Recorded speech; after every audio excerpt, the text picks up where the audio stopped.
Let's talk about when we hear something like this, we hear two things. Sometimes a hierarchy of truth in the church, and there's also something called the seamless garment we've heard as well.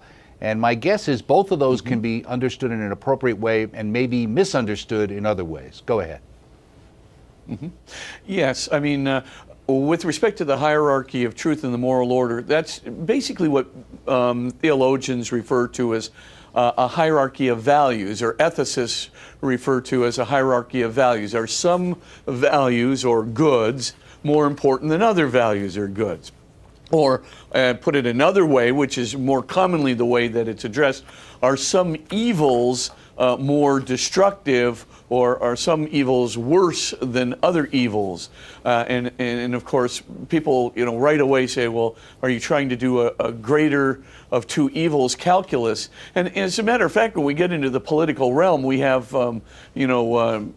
no options, really. We do have to get into a calculus of which evils are greater and which goods are greater, because if we don't do that, I mean, we won't be able to come to a decision. So in the political order, we can talk about a limited commensurability of goods, or a limited commensurability of value. That just means that we can, in some limited way, compare one good with another good, or one evil with another evil, to determine, well, which evil is the greatest or which good is the greatest. It can't be a perfect calculus, obviously, because, of course, this is not like a science, or it's not like an empirical subject, right? You're talking about values, but nevertheless, there are some objective grounds for doing this, and I'm sure we'll talk about this in the program.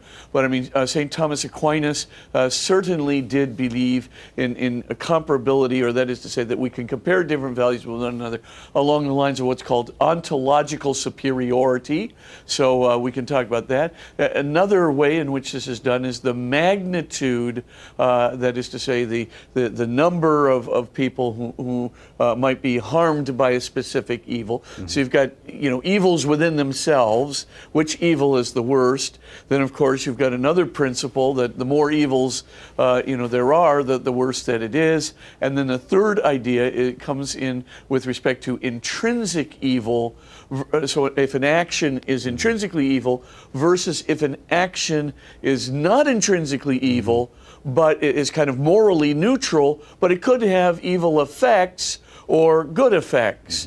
And of course, the main thing there would be for Catholics, as we'll discuss later, I'm sure, is that intrinsic evils are prohibited under any circumstances, because you can't intend them without intending an evil.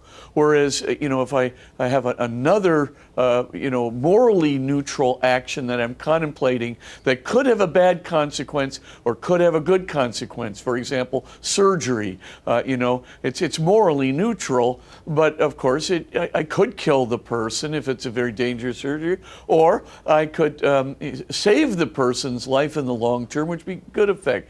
And of course, that we don't want to say it should be ruled out automatically. Obviously, the person who's doing the surgery, so long as they're doing it for the good effect, even if the bad effect should happen, is still not held responsible. But one who commits an intrinsically evil act, automatically it's an evil, because you can't intend otherwise. Let me ask you, Father, just for some of us lay people out there, because sometimes we throw around these terms, like intrinsic. I think most people sort of get that idea, but when we say something's intrinsically evil, break that apart for us.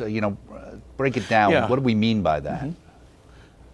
Evil in itself, the very commission of the act will bring evil into the world, because the act is evil in itself, independently of its effects, independently of its consequences. So essentially, it's the old definition. Malamon say it's evil in itself. The action itself brings evil into the world, whereas another kind of act would be just morally neutral. Means that no, you could do the surgery, right?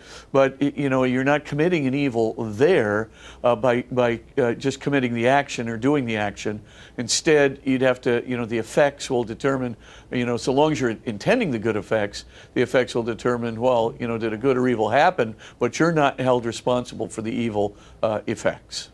Right, and I would think also, technically, I mean, let's say you were Dr. Mengele and you were doing surgery on people for ill reasons, you know what I mean, in a sense where the surgery itself is morally neutral, but the reason behind doing it may itself be depraved, right?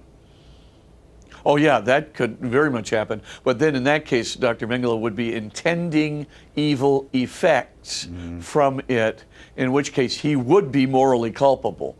So that's the difference. But of course, a normal surgeon, is really trying to intend good effects, not evil ones.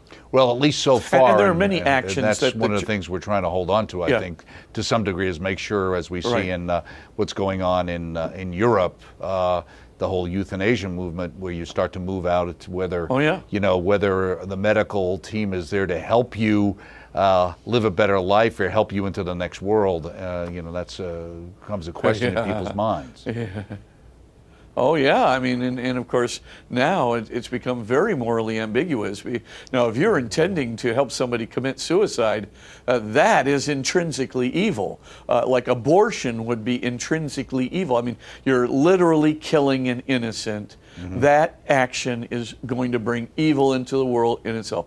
Adultery is intrinsically evil because that action in itself, right, the breaking apart of the family, the infidelity to the commitment, is bringing evil into the world upon the commission of an act. The same thing with euthanasia. If I'm just even assisting somebody to commit suicide, I'm making it possible for them to commit suicide, that automatically is bringing evil into the world. Suicide is intrinsically evil as well. The commission of the act brings evil into the world. Now, of course, we still have to talk about culpability.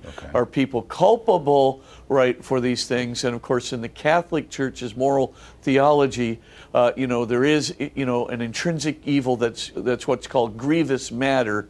Right, you can't be committing these things. However, it does require sufficient reflection and full consent to the will, which means no impediments to the free use of the will in order for it to be mortally sinful. So when you talk about intrinsic evil, you're talking about the action. When you're talking about mortal sin, you're talking about the person, whether they're culpable for that sin, whether they're responsible for that sin, or whether the sin actually is committed, right? Because if you don't have sufficient reflection, you didn't know that it was intrinsically evil, or couldn't understand it, or there was some impediment to the free use of the will, right? Some psychological impediment, or some impediment with respect to force from the outside. Somebody's compelling you to do it, or another kind of impediment, that could be a deeply ingrained neurosis or habit, things of these natures,